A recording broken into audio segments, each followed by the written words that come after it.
Assalamualaikum warahmatullahi wabarakatuh.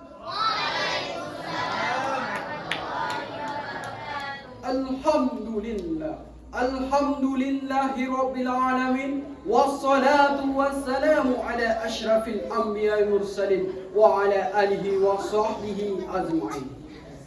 Ashhadu an la ilaha illallah wa ashhadu anna Muhammadan abduhu wa rasuluh la nabiyya ba'dah.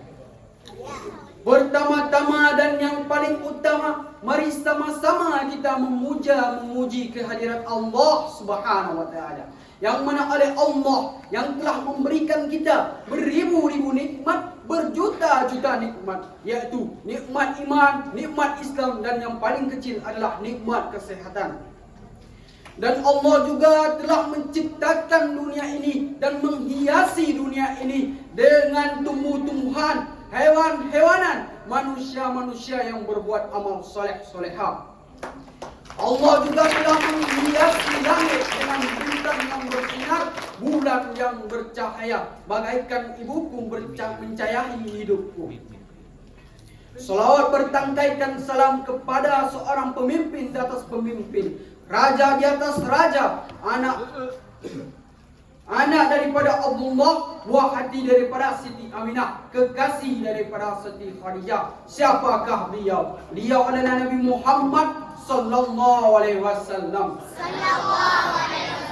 Yang mana oleh beliau yang telah membawa kita dari zaman jahiliyah ke zaman Islamiyah, dari zaman ketololan ke zaman kecerdasan.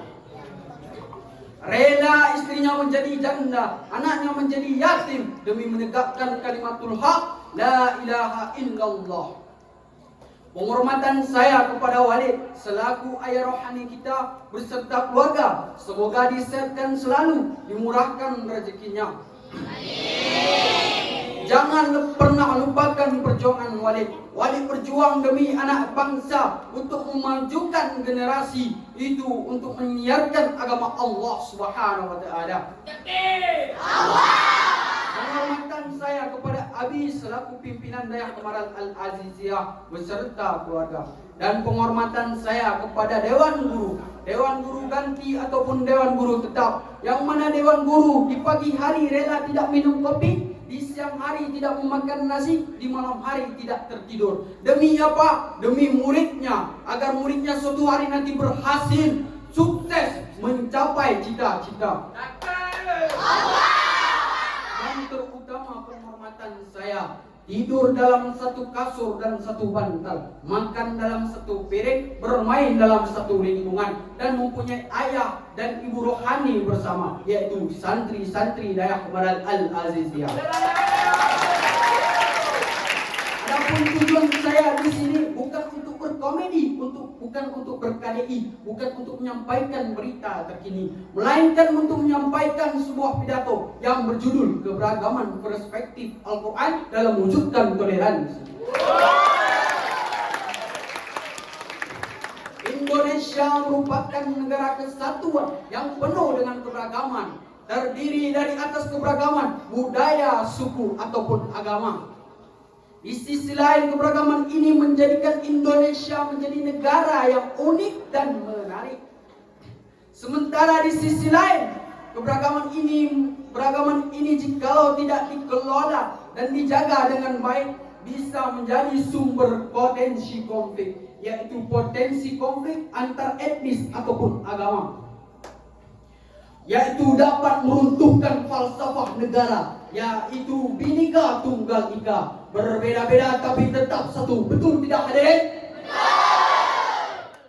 Bahkan hadirin, keberagaman ini bisa menjadi target dan sasaran bagi pihak-pihak yang tidak menginginkan Indonesia menjadi hebat dan bermartabat, yaitu dengan memicu sumber-sumber konflik terutama konflik antar agama yang sangat berbahaya, yaitu dengan meruntuhkan persatuan dan kesatuan bangsa. Hadirin wal hadirat, Rasulullah saja bisa bertoleransi, tetapi zaman sekarang jarang ada yang bertoleransi. Rasulullah jika bertemu kepada orang kafir, dibantu, dikasihani, diberikan makan. Tapi berbeda dengan orang kafir. Apa yang dilakukan orang kafir saat bertemu dengan umat Islam? Mereka siksa, mereka hina, mereka tahankan di dalam penjara mereka. Na'udzubillah summa na'udzubillah. Tapi di zaman sekarang dengan zaman dulu sangat berbeda. Di zaman sekarang jikalau kita tengok berita di TV One, Trans TV ataupun RCTI, telah terjadinya berita terkini, yaitu konflik antar agama Kristen dengan agama Islam dengan menghancurkan tempat ibadah mereka. Sungguh luar biasa. Bukan sungguh luar biasa, tapi malah mengancamkan kata-kata toleransi. Sekarang kita tengok suku antar suku, yang Jawa ambil suami Sunda, yang Sunda ambil istri Jawa. Sungguh bahaya sekali. Bahkan hadirin, toleransi ini juga dilakukan di dalam masyarakat ataupun di dalam budaya. Bukan saja di dalam masyarakat, di dalam pesantren pun bisa kita buat toleransi jika kita bisa. Kisah menarik tentang membela Islam dalam 411 telah membuktikan kepada dunia, bukan hanya Indonesia, yaitu betapa jutaan umat Islam turun ke tengah ibu kota Jakarta untuk menuntut keadilan, yaitu kepada penista-penista agama. Yang kita tuntut di saat itu bukanlah orang-orang agama lain, bukanlah suku-suku lain, tetapi kita ini yang kita tuntut adalah penista-penista agama. Apa arti daripada penista agama? Yang mengejek agama. Kan banyak sekarang bahwa mereka ada yang mengatakan Islam itu salah, Islam itu jelek, Islam itu bodoh. Tapi mereka tidak tahu agama mereka itu salah, tetapi agama kita itu benar. Bahkan hadirin wal hadirat rahimahumullah, jika berani mereka menyerang kita, kita pun siap pernah menyerang. Kisah menarik tentang seorang pengantin, yaitu pengantin beragama Kristen Katolik. Kristen Katolik ini ingin menikah. Saat mereka sudah memasuki mobil, mereka ingin berjalan ke masjid, ke gereja katedral. Yang mana gereja katedral tersebut berada di depan Masjid Istiqlal. Yang mana tempat Masjid Istiqlal itu adalah tempat utamanya perkumpulan umat Islam, yaitu untuk melakukan isyraq mi'raj. Hadirin wal hadirat, lalu mereka putus asa di dalam mobil. Tapi apa yang dilakukan umat Islam? Dibukakannya pintu, ada sebagian umat Islam yang membersihkan tempat agar baju pengantin tersebut tidak terkotor dari sampah tersebut. Lalu setelah mereka melakukan pernikahan sampai selesai, mereka sungguh terharu. Lalu wartawan menanyakan kepada mereka, apa yang dijawab? Saya sungguh terharu kepada orang Islam. Saya kira orang Islam itu tidak pernah membantu orang lain, tidak pernah menolong orang lain. Itu salah, kata wartawan. Apa yang dikatakan dia?